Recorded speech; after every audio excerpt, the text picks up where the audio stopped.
Let's also listen. I'll give my take after this. The presidency has reacted to reports allegedly made by Senator representing Borno South, Ali Ndume, claiming that a former Chief of Army Staff, General Tukur Buratai, and his convoy were attacked by terrorists in Borno State. The president's special advisor on information and strategy, Bayo Onanuga, in a post on X, said that the senator was spreading falsehoods. He further shared a statement from Buratai's office clarifying that the former Chief of Army Staff was not in Borno, but peacefully celebrating Eid festivities in Abuja with his family and friends. The statement condemned the report as mischievous and utterly false, attributing it to reckless imagination and purveyors of fake news aiming to malign Buratai and spread misinformation. Meanwhile, Senator Ali Ndume, during a televised interview on Monday, clarified that he never claimed that the former Chief of Army Staff narrowly escaped a Boko Haram attack. Instead, he stated that Buratai Town in Bayo local government area of Borno State was attacked by insurgents. Ndume emphasized that the security situation in Borno and other parts of the country remain a deep concern, describing it as terrible in most regions except the South-South, which grapples with economic sabotage like oil theft, and the relatively safer Southwest. Ndume also said that he sympathizes with President Bola Ahmed Tinubu regarding his re-election prospects, drawing a parallel to former President Goodluck Jonathan, who, despite being endorsed by 22 PDP governors, still lost his re-election bid. Let's take a look. Jonathan had 22 governors then endorsing him like we did now. And what happened? Jonathan lost woefully. And even that time, what happened? A lot of money was spent, over 2 billion or whatever. And then even the election was sifted. But we are not learning our lesson. And I pity Mr. President for this kind of a thing. Even though he came out one time that this is not time for campaign, we should not be campaigning. But you have already seen the problem now. You go out there and say you are endorsing Mr. President. And when the rumors came out that, oh, the National Assembly members also and this thing are going to be given automatic ticket, the party came out to say, we are not giving them automatic ticket. So who is going to be the foot soldier? All right, Senator Ali Ndume here, he's been quite vocal. We know that, he's been always the type of person that speaks truth to power. As we saw here, he's making comments about the Jonathan administration. Dr. Bati. Dr. Bati, are you here? I'm here. Oh, okay. I called your name twice because I was looking at you. Okay, he made mention about the fact that, during your time, 22, PDP governors defected and of course, Jonathan still lost the election there. And it's good that he's clarified that it was a town in Borno State and not the Chief of Army Staff that he was making, former Chief of Army Staff that he was making reference to in that statement, basically debunking what Bayo Onanuga and that press statement. Okay, Senator Ali Ndume is the senator representing Borno South in the Senate. And so to that extent, in the interest of his people as a citizen, he has consistently expressed concern about the security situation in that part of the country, northeast, and maybe perhaps other parts of Nigeria. Now, we keep saying that Nigeria faces a major challenge of insecurity. And government, whether from the Jonathan administration to the Tinubu administration to the future government that will come, will have to address that problem.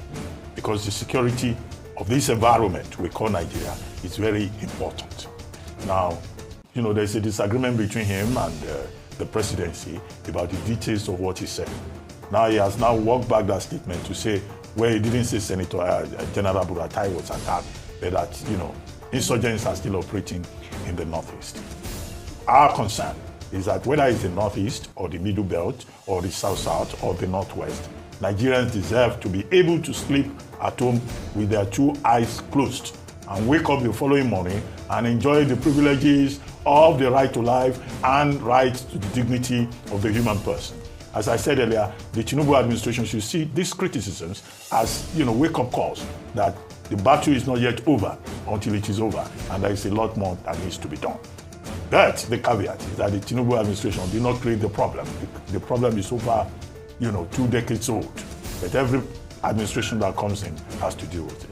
You said Senator Ali Ndume has a capacity for speaking truth to power. No, I don't agree with that assessment. That's your opinion. He says a lot of things that do not make sense. Yeah. I used to be his sparring partner on Al Jazeera in those days when I was presidential spokesperson. So I know him directly. It's not as if I'm just talking. So it's not everything that he says that is in order. So he's been known to speak through well, I don't think so. And I know him better than most people who have not even met him in person. And that takes me immediately to some of the statements he made about the Jonathan administration. He said President Jonathan was endorsed by 22 PDP governors for the 2015 election. Yeah. That is not true. So that's not true. It is not true to the extent that in 2014-2015, there was crisis within the PDP. In fact, some of the governors left the party, due to a crisis of internal democracy.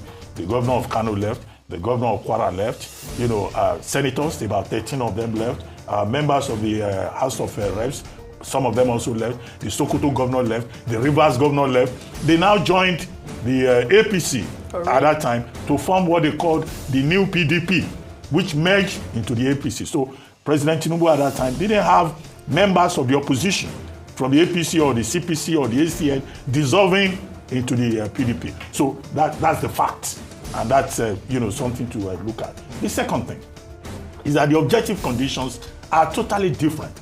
President Tinubu and President Jonathan, they are two different persons. Now, President Jonathan was a kind of a leader who will tell you, if God gave you 10 powers, 10 baskets of power, you should use just one. Okay?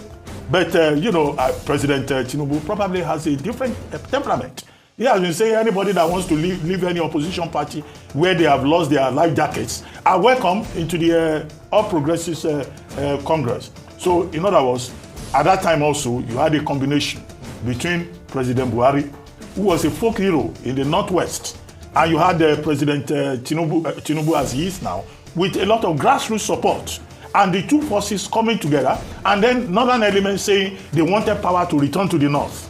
So the objective conditions are totally different. So it's not enough for him to say, if everybody is dissolving into the APC, President Tinubu should not rely on that. So in that regard, I think that the analysis is faulty, and some of the details he has been credited with are completely false in that regard. But on the issue of security as a priority, I will agree with him in that regard, because it affects all of us. We all need to be safe. So, but the only thing to say is whether defection or people dissolving into the ruling party, I think our emphasis should be on the Nigerian people. It should be the Nigerian people who should decide in the next general election who their president will be. It is not politicians, it's not elite defections, because the conversation is always about elites. Senator this has gone to APC, Governor this has dissolved into APC. How about the ordinary people? People like us, we are the ones that vote. Most of these elites, they run away on election day. You wait when it's election time. You will hear that many of them are already in Spain, they are in England, and they will be phoning, how is it going? How is it? How is the election? After the election is won and lost, they will rush back to come and be lobbying for appointments. Let's place the emphasis on the right of the voter to choose well and to be properly informed. All right. I particularly liked Senator Ali Ndume's comments during that interview when he said, the APC summit was not supposed to be a summit for endorsing President Bola Ahmed Tinubu. I mean, it's not the time to be doing these outright endorsements. And we have seen Senator Ali Ndume a couple of times, only recently back in July. He escaped suspension because, he said that the administration allegedly are filled with or populated with kleptocrats. But we have seen him speak very, very boldly against this APC-led government.